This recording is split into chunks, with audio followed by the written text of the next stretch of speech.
క్రీస్తునందు సహోదరి సహోదరులారా, ప్రభువైన యేసుక్రీస్తు నామములో హృదయపూర్వక వందనాలండి. ముందుగా ఇంత మంచి సమయాన్ని ఇచ్చిన తండ్రి దేవునికి ప్రభువైన క్రీస్తు ద్వారా కృతజ్ఞతాస్తుతులు చెల్లిస్తున్నానండి. వాక్యం చదువుకొని ప్రార్థన చేసుకున్న తర్వాత పాఠంలోనికి వెళదామండి. మత్తయి గారు రాసిన సువార్త 1వ అధ్యాయం 21వ వచనం. ఆమె ఒక కుమారుని కనును, తన ప్రజలను వారి పాపముల నుండి ఆయనే రక్షించును కనుక ఆయనకు యేసు అని పేరు పెట్టుదువలెను. ప్రార్థన యేసు. పరలోకమందున్న మా తండ్రి, పరిశుద్ధ ప్రేమ గల తండ్రి, గొప్ప తండ్రి, యెహోవా తండ్రి, అయ్యా మీ ప్రియ కుమారుడు యేసుక్రీస్తు ప్రభువారి ద్వారా కృతజ్ఞతాస్తుతులు చెల్లిస్తున్నాము నాయన. కూడికంతట్లో మీరే ముందు నడిపించండి నాయన. వాక్యం బోధించుండగా ఈ లోక సంబంధమైన జ్ఞానంతో కాకుండా మీ జ్ఞానంతో మాట్లాడే భాగ్యం దయచేస్తారని మా ప్రభువైన యేసుక్రీస్తు నామములో వేడుకుంటున్నాము తండ్రి. ఆమేన్. ప్రభువైన యేసుక్రీస్తు నామములో హృదయపూర్వక వందనాలండి. దేవుని కుమారుడు యేసుక్రీస్తు ప్రభువు ఈ లోకానికి వచ్చిన తర్వాత పరలోక రాజ్యం సమీపిస్తుంది కనుక మారు మనసు పొందమని ప్రకటింప మొదలుపెట్టారు. అవశ్యం పాఠం పేరు ఏంటంటే క్రీస్తు రాకడ. క్రీస్తు రాకడ, జీసస్ కమింగ్. ఎందుకో తెలుసా? యేసుక్రీస్తు ప్రభువారు రాకడ ఈ లోకానికి ఎందుకు? యేసుక్రీస్తు ప్రభువారు ఈ లోకానికి ఎందుకు వచ్చారు?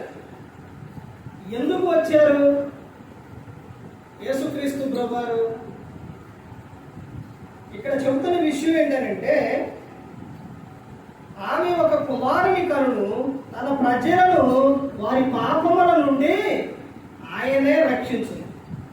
వారి పాపాల నుండి, మనిషి పాపం నుండి రక్షించుటకు యేసుక్రీస్తు ప్రభువారు లోకానికి వచ్చారు. ఏం జరిగింది పాపం పోకపోతే అని అంటే, పాపం పోకపోతే మనిషి లోకం విడిస్తే నరకానికి వెళ్ళిపోరు. అందుకని ఏ ఒక్కరూ కూడా ఆ నరకానికి వెళ్ళిపోకూడదు అని యేసుక్రీస్తు ప్రభువారు ఈ లోకానికి వచ్చారు. ఇప్పుడు ప్రతి ఒక్కరూ కూడా ఈ లోకంలోని సంఘముగా ఏర్పడ్డవారు ఎలా ఉండాలని చెబుతూ ఉన్నారనంటే, ఐక్యత కలిగి ఉండాలి అని చెబుతున్నారు. సంఘములో ఉండవలసింది ఏంటి అని చెబుతున్నారంటే, ప్రేమ కలిగి ఉండాలని చెబుతున్నారు. ఎందుకు యేసుక్రీస్తు ప్రభువారు రాకడ ఆలస్యం చేస్తున్నారు అంటే, అందరూ అంతటను కూడా మారు మనసు పొందాలి అని అందరి పట్ల ఏం చూపిస్తున్నాడనంటే దీర్ఘశాంతం చూపిస్తున్నాడు. ఎందుకు? ఇప్పుడు ఆయన ఇప్పుడే వచ్చారనుకోండి, ఎంతమంది నరకానికి వెళ్ళిపోతారు?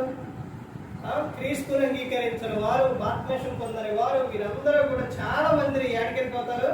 నరకానికి వెళ్ళిపోతారు. కానీ ఆ నరకానికి వెళ్ళిపోకూడదు నా పిల్లలు, వీరు నా సొత్తు, నా బిడ్డలు, వీరిని నేను రక్షించాలి అని యేసుక్రీస్తు ప్రభువారు వచ్చారు. తండ్రి కుమారుని పంపించేటప్పుడు సమస్తం కూడా తండ్రికి తెలుసు. ఈ లోకానికి వస్తే యేసుక్రీస్తు ప్రభువారు ఎవరనంటే, పరలోకంలో తండ్రి అయిన దేవుని కుమారుడు, ఏకైక కుమారుడు, ఒక్కగానే ఒక కుమారుడు. ఆడ ఎలా ఉంటుందనంటే, పరలోకంలో బంగారంతో మొత్తం కూడా నిత్యం ఆనందం, సంతోషంగా ఉంటుంది పరలోకం. ఆ పరలోకంలో యేసుక్రీస్తు ప్రభువారికి నిత్యం కూడా దూతలు ఏం చేస్తున్నాయంటే, పరిశుద్ధుడు పరిశుద్ధుడు పరిశుద్ధుడు అని గాన ప్రతిగానాలు చేస్తూ ఉంటారు. అలాంటి జీవితాన్ని, అంత హ్యాపీగా ఉన్న ఆ లోకాన్ని, సంతోషంగా ఉన్న అక్కడ జీవితాన్ని వదిలిపెట్టి ఈ లోకంలో బాధలు పడటానికి ఎవరైనా వస్తారండి? ఎవరైనా వస్తారా? అసలు ఒక్క కుమారుడు అంటే ఎంత ఇదిగా ఉంటుందో ఒకసారి ఆలోచించండి. అసలు ఏ విధంగా చూస్తారో ఒకసారి ఆలోచించండి. ఆ తండ్రికి ఎంత ప్రేమ ఉంటుంది, కుమారునికి ఎంత హ్యాపీగా ఉంటుంది ఒకసారి ఆలోచించండి. కానీ అవన్నీ వదిలిపెట్టి, ఆ సంతోషాన్ని వదిలిపెట్టి యేసుక్రీస్తు ప్రభువారు ఈ లోకానికి వచ్చి ఉన్నారు. తండ్రి ఎంత బాధపడి ఉంటారండి? దేవుడు ఎంత బాధపడి ఉంటారో ఒక్కసారి ఆలోచించండి. కుమారుని పంపించేటప్పుడు ఈ లోకంలో జరిగే విషయం ఏంటి? అసలు ఎందుకు వస్తున్నారు, వచ్చిన తర్వాత జరిగే విషయం ఏంటి అసలు ఈ లోకంలో యేసుక్రీస్తు ప్రభువారికి? అంత ఆనందంగా సంతోషంగా ఉన్న ఆయన ఈ లోకంలో ఎలా పుట్టారండి? ఆయన పుట్టినప్పుడు పడుకోబెట్టడానికి, ఆయన పరుండో పెట్టడానికి ప్లేస్ కూడా లేదు. ఎక్కడ సత్రంలో చోటు లేనందున ఆయన పశువుల తొట్టులో పడుకోబెట్టారు. ఆయన అక్కడ ఎవరండి? యేసుక్రీస్తు ప్రభువారు ధనవంతుడు. ఆయన ధనవంతుడై ఉండి ఈ లోకంలో ఎలా జన్మించారండి? దరిద్రునిగా జన్మించారు. కోటేశ్వరులు ఇళ్ళలో పుట్టిండ, ధనవంతుడు ఇళ్ళలో పుట్టిండ? పుట్టలేదు. దరిద్రునిగా ఆయన జన్మించింది. ఎందుకనంటే మరణను ఆయన ధనవంతులను చేయడానికి, మరణను ధనవంతులు చేయడానికి ఆయన దరిద్రునికి లోకంలో జన్మించింది. పుట్టిన కాడి నుంచి యేసుక్రీస్తు ప్రభువారు ఈ లోకంలో ఉన్నంత కాలం కూడా ఎప్పుడన్నా ఆనందంగా ఉండాలండి. పోనీ గ్రంథం చదవండి 66 పుస్తకాల్లో. ఇంకా మీకు అర్థం అవ్వాలంటే మత్తయి, మార్కు, లూక సువార్తలు ఆయనే మాట్లాడారు. యేసుక్రీస్తు ప్రభువారే చెప్పారు. ఇప్పుడు ఆ చెప్పే సందర్భాల్లో లేకపోతే పౌలు గారు రాసిన పత్రిక గారు ఇంకా ముందుకెళ్తే ఇదిగో యేసుక్రీస్తు ప్రభువారు వాళ్ళ శిష్యులతో అందరితో సరదాగా సంతోషంగా నవ్వుతూ ఉంటారని ఎక్కడా ఉందండి? నవ్వు లేదండి. ఎందుకు నవ్వు లేదు? యేసుక్రీస్తు ప్రభువులో ఎందుకు నవ్వు లేదండి? మనకు ఆ నవ్వుని ఇచ్చారు కాబట్టి ఆయనలో లేదు. తండ్రి కుటుంబంలో కష్టపడితేనే ఆ కుటుంబం ఏమవుతుంది? సంతోషంగా ఉంటుంది. తండ్రి కష్టపడి తేకపోతే ఆ కుటుంబం ఆనందంగా, కుటుంబం కోసం తండ్రి ఎన్నో బాధలు పడతాడు. అలాగే మన అందరి కోసం కూడా మనం సంతోషం కోసం యేసుక్రీస్తు ప్రభువారు అన్ని బాధలు పడ్డారు. అని ఎప్పుడు సంతోషంగా లేరు. ఎవరైతే నశించిపోతున్నారో ఆ నశించిపోతున్న వారిని రక్షించడానికి యేసుక్రీస్తు ప్రభువారు అనేక ప్రాంతాలకు ఆయన వెళ్ళి సువార్తనే చెప్పి ఉన్నారు. ఈ రోజున ఈ విధంగా ఇలా నిలబడి చెబుతున్నామంటే అది దేవుని కృపేనండి. ఆత్మీయ పుట్టినరోజు అని అంటే ఈరోజు బాప్తిస్మం తీసుకున్న రోజు, క్రీస్తులోని జన్మించిన రోజు, తల్లి గర్భంలో నుంచి వచ్చిన వ్యక్తి పుట్టినరోజు జరుపుకుంటారు. కానీ అది ఎలాగనంటే అందరితోని, కుటుంబంతోని అందరితో జరుపుకుంటారు. కానీ ఈ పుట్టినరోజు అనేది ఆత్మీయులుగా ఎవరైతే ఉంటారో వారి దగ్గరే జరుపుకోవాలని అనిపిస్తుంది. ఎందుకనంటే వారు దేవుడు వారికి ఇచ్చారు కాబట్టి వారిని ఇదిగో నీ పిల్లలని ఇచ్చారు కాబట్టి వారి దగ్గరే జరుపుకోవాలని ఉంటుంది. సరే ఆలోచించండి. కుటుంబం ఉంది. ఈ పుట్టినరోజు అంటే ఇంటికాడ ఫ్యామిలీతోని అందరితో కలిసి సంతోషంగా జరుపుకోవాలనే ఉంటుంది. కానీ దేవుని పిల్లలతోని, క్రీస్తునందు ఉన్న వారితోని వారి దగ్గరే జరుపుకోవాలని అది ఒక సంతోషం అండి, ఆనందం. ఇది వరకు సేవకుల దగ్గర అక్కడికి వెళ్ళి అక్కడ జరుపుకోవడం అనేది జరిగింది. ఇప్పుడు సేవ చేస్తున్నాను కాబట్టి ఇప్పుడు ఆత్మీయులుగా ఉన్న పిల్లలు ఎవరైతే ఉన్నారో వారి దగ్గరే జరుపుకోవాలి, అక్కడే ఆనందం సంతోషంగా ఉండాలని ఎన్నో చోట్ల మరి వెళ్ళి సువార్త చెబుతున్నా కానీ లేకపోతే కుటుంబం విషయాన్ని కానీ ఎక్కడికి వెళ్లకుండా ఇక్కడే జరుపుకోవడం ఏంటి అని అంటే అది సంఘముగా ఒక సంతోషం. యేసుక్రీస్తు ప్రభువారు ఒక విషయం చెబుతారు గ్రంథంలో. ఏంటి అని అంటే ఆయన మీటింగ్ జరుగుతుంది. జరిగే సందర్భంలో యేసుక్రీస్తు ప్రభువారు వెంట చాలా జనం ఉంటారు. ఉన్న తర్వాత అక్కడకు ఆయన తల్లి సహోదరులు అక్కడికి వస్తారు. వచ్చిన తర్వాత దగ్గరికి వెళ్ళడానికి ఖాళీ ఉండదు యేసుక్రీస్తు ప్రభువారి దగ్గరికి వెళ్ళడానికి.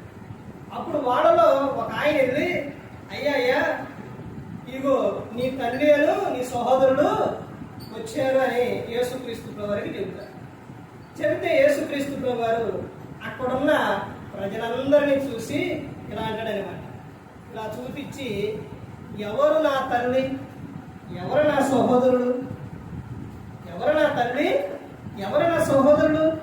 నా తండ్రి చిత్త ప్రకారం, నా తండ్రి చిత్తంలో నెరవేర్చువారే నా తల్లి, నా సహోదరుడు. ఆయన కన్న తల్లి అంటే తల్లి కాదు అనేది కాదు, ఆత్మీయులుగా చెప్పిండు అక్కడ యేసుక్రీస్తు ప్రభు. అంటే నా తండ్రి చిత్తము నెరవేర్చువారే నాకు ఎవరంట? నా తల్లి, నా సహోదరులని చెప్పిండు. అలాగే ఆత్మీయులుగా ఉన్నవారే, వారే సేవ చేసే వారికి ఎవరనంటే పిల్లలు. వారి దగ్గరే ఏదైనా కానీ సంఘంగా జరుపుకోవటం అది ఒక ఆనందం, సంతోషంగా ఉంటుంది. అందుకనే ఇక్కడ పుట్టినరోజు అనేది పోయిన సంవత్సరం కూడా ఇదే తారీఖు మరి నేను బాప్టిజం తీసుకున్నాను. పోయిన సంవత్సరం కూడా ఇక్కడే జరిగింది, మరి ఈ సంవత్సరం కూడా ఇక్కడే జరుపుకోవాలని ఒక విషయం ఏంటంటే ఉదయం నుంచి కూడా ఫుడ్ ఏమీ తీసుకోవాలి. ఎందుకనంటే ఇక్కడికి వచ్చే ఇక్కడ కూడిక జరిపించి ఆ తర్వాత ప్రార్థన అయిన తర్వాత ఇక్కడే మొత్తం కూడా ఇక్కడే మరి చేయాలని సంతోషంగా ఆనందంగా ఈ రోజున వచ్చి ఉన్నాం. యేసుక్రీస్తు ప్రభువారు రాకడ ఎందుకు అని అంటే, ఆయన ఈ లోకంలో ఆయన రావడానికి ఎందుకనంటే, ఇదిగో నేను ఈ లోకంలోకి వచ్చి చెప్పి మరలా వెళ్ళాను, ఇదిగోండి మరలా మీరు నాతో పాటు ఉండాలి, ఇదిగో నేను వస్తున్నాను, నేను వచ్చి మిమ్మల్ని ఏం చేస్తాను, తీసుకెళ్తాను. యోహాను గారు రాసిన సువార్త 6వ అధ్యాయంలో ఉంటుంది. బాప్తిసం పొందిన తర్వాత ఆయన శరీరము రక్తము తీసుకునే వారిలోని ఏముంటుందనంటే జీవం ఉంటుంది. వారిలోని ఎవరుంటారంటే యేసుక్రీస్తు ప్రభువారు ఉంటారు. ఇంకో విషయం ఏంటంటే మూడోది, అంత్య దినమున వారిని నేను లేపుదును. అంటే ఆయన రాకడ సమయాల్లో ఆయన శరీరం రక్తం తీసుకున్న వారిని ఆయన ఏం చేస్తారంటే లేపుతారు అని చెప్తారు. ఆయనతో పాటు ఏం చేస్తారు, తీసుకెళ్ళిపోతారు. ఈ బాప్తిసం గురించి ఒకడు నీటి మూలంగాను ఆత్మ మూలంగాను జన్మించాలి. ఒకడు ఎలా జన్మించాలంటే కొత్తగా జన్మించాలి అని యోహాను గారు రాసిన సువార్త 3వ అధ్యాయంలో చెబుతారు. ఆయన రాకడ ఎందుకనంటే, ఇదిగో నా పిల్లలు ఉన్నారు, ఆయన ఈ లోకానికి వచ్చి ఆయనలో ఉన్న వారిని అందరినీ కూడా ఏం చేస్తారంటే ఆయన తీసుకెళ్ళిపోతారు. ఎలా తీసుకెళ్తారంటే ప్రకటన గ్రంథంలో ఉంటుంది. ఆయన వచ్చేటప్పుడు, యేసుక్రీస్తు ప్రభువారు ఈ లోకానికి వచ్చేటప్పుడు ఇక్కడ ఈ లోకంలో ఏం జరుగుతుంది అని అంటే కొన్ని సూచనలు కనబడతాయి. తర్వాత ఆయన వచ్చేటప్పుడు ఈ సమాధి చేయబడిన సమాధులు తెరవటం, తర్వాత ఇప్పుడు నీళ్ళల్లో కలిపిని కానీ సముద్రం ఒప్పచెప్పిద్ది అన్నమాట. కానీ ఏదైనప్పటికీ కూడా ఇవన్నీ కూడా శరీరం అనేది అంటే అలా నిలబడ్డప్పుడు తాళపు చెవి యేసుక్రీస్తు ప్రభువారి దగ్గర ఉంది. ఆ తాళం అక్కడ ఇప్పుడు వెళ్ళిన ఆత్మలు అన్నీ కూడా ఆ యేసుక్రీస్తు ప్రభువారి స్వాధీనంలోనే ఉంటాయి. ఉన్న తర్వాత అప్పుడు ఆయన ఆ తాళం తీసిన తర్వాత అవన్నీ భూమి మీదకి వస్తాయి. భూమి మీదకి వచ్చినప్పుడు ఎవరు దేహము వారిదైతే ఉంటుందో ఆ దేహంలోనికి ఆత్మ వస్తుంది. వచ్చిన తర్వాత వీళ్ళందరూ కూడా మధ్యాకాశానికి వెళతారు. భూమి మీద ఉన్న వారందరూ వెళ్ళినప్పుడు అప్పుడు అక్కడ తీర్పు అనేది జరుగుతుంది. వారి క్రియల చొప్పున అక్కడ జీతం అనేది అక్కడ ఇస్తారన్నమాట. ఇదిగో నేను ఈ లోకానికి వచ్చాను, సువార్తను చెప్పాను, ఇదిగో మీరు బాప్తిసం పొందారు, ఇప్పుడు మీరు ఎలా ఉండాలంటే నా రాకడ కొరకు మీరు ఎలా ఉండాలి, సిద్ధముగా ఉండాలి. ఎత్తబడే వధువు సంఘం. సంఘం అంటే ఏంటో తెలుసండి, ఎత్తబడే వధువు సంఘం అంటే యేసుక్రీస్తు ప్రభువారు ఎప్పుడు వచ్చినా కానీ నేను సిద్ధముగా ఉన్నాను, నేను వెళుతున్నాను అని ప్రతి ఒక్కరు కూడా సిద్ధపడి ఉండాలి. అలా ఉండాలనే అపోస్తలుడైన పౌలు గారు తెస్సలోనికీయులకు రాసిన పత్రికలో చెబుతారు. ఇదిగో మీ దేహమును మీ ఆత్మను క్రీస్తు రాకడ వరకు ఆయన వచ్చినప్పుడు మీరు సజీవంగా ఆయనకు అప్పచెప్పాలి అని అక్కడ చెబుతారు. మీరు ఒక 12 అధ్యాయం 1వ వచనం 2వ వచనంలో కూడా చెబుతారు. యేసుక్రీస్తు ప్రభువారు రాకడ ఈ లోకానికి ఎందుకు అంటే మరలా ఇదిగో ఆయనతో పాటు ఆయన నమ్ముకొని ఉన్న పిల్లలు ఆయన రాజ్యంలో ఉండడానికి ఆయన ఏం చేస్తారు? తీసుకెళ్ళడానికి ఆయన వస్తారు కదా. భూమి మీద మిమ్మల్ని నేను అనాథులుగా విడవను. మీరు బాప్తిస్మం ద్వారా నువ్వు క్రీస్తులోనికి వచ్చావు.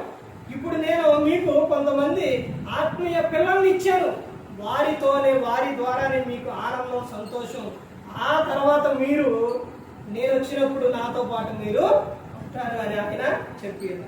కొంత తల్లిదండ్రులే ఆయన ఏం చెప్పారంటే, వీడు కాదు, నా తండ్రి చిత్తమును నెరవేర్చు వారే నా పిల్లలని చెప్పారు. అలాగే నాకు కుటుంబం ఉంది, కుటుంబం ఉన్నా, లేకపోతే ఇంక సంఘాలకు వెళ్తా, ఎక్కడైనా కానీ నాకు ఆత్మీయ పిల్లలుగా మీరేనండి. నాకు ఇక్కడే ఆనందం, సంతోషం. ప్రభువునందే ఉంది ఆనందం, సంతోషం. అందుకని ప్రతి ఒక్కరు కూడా గమనించుకోవాలండి. మనం ఈ లోకంలో ప్రభువునందే ఆనందించాలి, ప్రభువునందే సంతోషం. వారి యందు ఉన్నవారితోనే మనకు నిత్యం కూడా ఆనందంగా, సంతోషంగా ఉంటుంది. ఏ ఒక్కరు కూడా నశించి నరకానికి వెళ్ళిపోకూడదని యేసుక్రీస్తు ప్రభువారు ఈ లోకానికి వచ్చి మనందరి కోసం శిలువలో తన ప్రాణాన్ని పెట్టి ఉన్నారు. మరి ఈ విధంగా నిలబెట్టి మాట్లాడించిన తండ్రి దేవునికి కృతజ్ఞతాస్తుతులు చెల్లిస్తూ, మరి ఇంతవరకు శ్రద్ధగా ఉన్న మీకు ప్రభు పేట హృదయపూర్వక చెల్లిస్తూ ఈ మాటలు మనందరికీ పొందనాలి.